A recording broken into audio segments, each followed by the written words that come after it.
We're at World Ag Expo 2014 here in Tulare, California with John Ellsworth from Success Strategies. Hey, John, how's the expo treating you here? Good. It's been great. Looks like it's going to be a great show this year. Thanks, Bill. Yeah, we're seeing some pretty good times here for the dairy producers as we start the year, but you're warning perhaps of a downturn.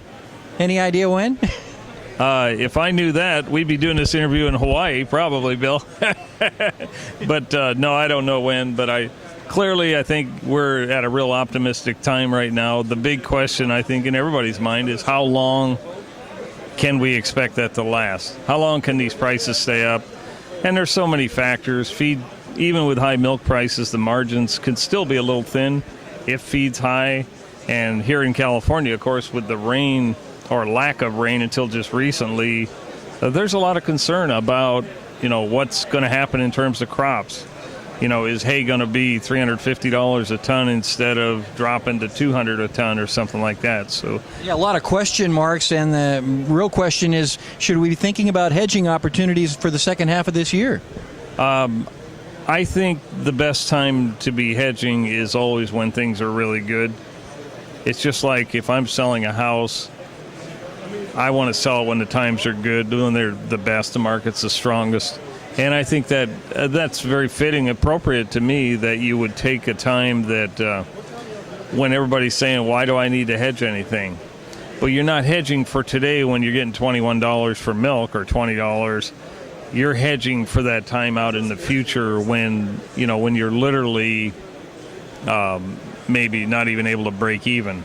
So then the hedging opportunity is that you can buy those puts, for example, to put a floor under your milk price for the future, probably fairly inexpensively right now, because not everybody, but most people are saying, why do I need those? But that's like saying you don't need insurance until your house burns down. You got to have it in place because you never know when that could happen. It's and the same with hedging. It's a measure taken. It's a step taken to offset any potential downturn. We've heard the stories, kind of the sad stories about the California dairy industry and the exit rates and the number of dairies that have left through the years. But you look at World Ag Expo and this big dairy building that we're sitting in here, and we still see a lot of dairy producers thriving in this type of market. They must be doing something right, huh? Well, I think sometimes, the saying, sometimes it's better to be lucky than good. and in some cases, there's been some luck. But I think bigger, there's obviously the trends of fewer herds, bigger herds. It will continue, has continued, and if anything, it's being amplified the last 4 or 5 years here in California. We've lost a lot of producers in the last 5 years. Particularly going back to, we had a downturn in 2006. It was pretty severe, but 2009 was just devastating nationwide. We lost a lot of producers during that time and since then, because people either couldn't get refinanced or they took on so much debt that the only way to get out of it was to liquidate. So we have lost a lot of producers in California. If somebody was not in debt, but they only had, say, 200, 300 cows, do you think they could start a dairy in California and make it? I think it would be really difficult.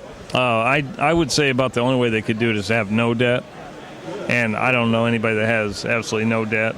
I have some operations I work with that are a little bit smaller than the California average. They may be 800 or 900 cows, but they've done really well by moving what debt they had. We got it restructured onto long-term real estate loans. So from a cash flow standpoint, they've been able to handle that. But they've also done some smart strategic things. We reduced heifer numbers when feed costs were really high. We never went short on heifers, but we had enough to maintain the herd. But they weren't growing anyway, or they weren't in a position to be able to grow. So we took advantage of that, and at $2 a day of feeding heifers the last few years, that brought a lot of people down. That has been difficult. Now with feed prices the way they are now, though, they're not that bad. But you're still saying that perhaps sell some more animals? I always like to be selling when prices are high. And if you've got an excess and you're not in a position to grow over the next year, then why not? Why not sell them? If you see what springers are selling, $2,000, $2,200, maybe some even higher than that now. It takes that's all cash in your pocket when you sell that animal, pre-tax, of course. But nonetheless, it takes a long time to milk $2,200 out of a 2-year-old.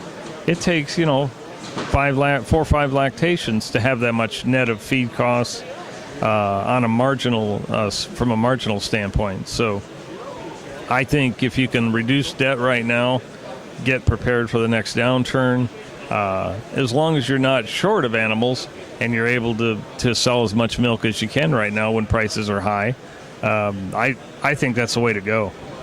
Sounds like a good strategy for success. Hey, that's a good name for a company, Success Strategies, with John Ellsworth here at World Ag Expo.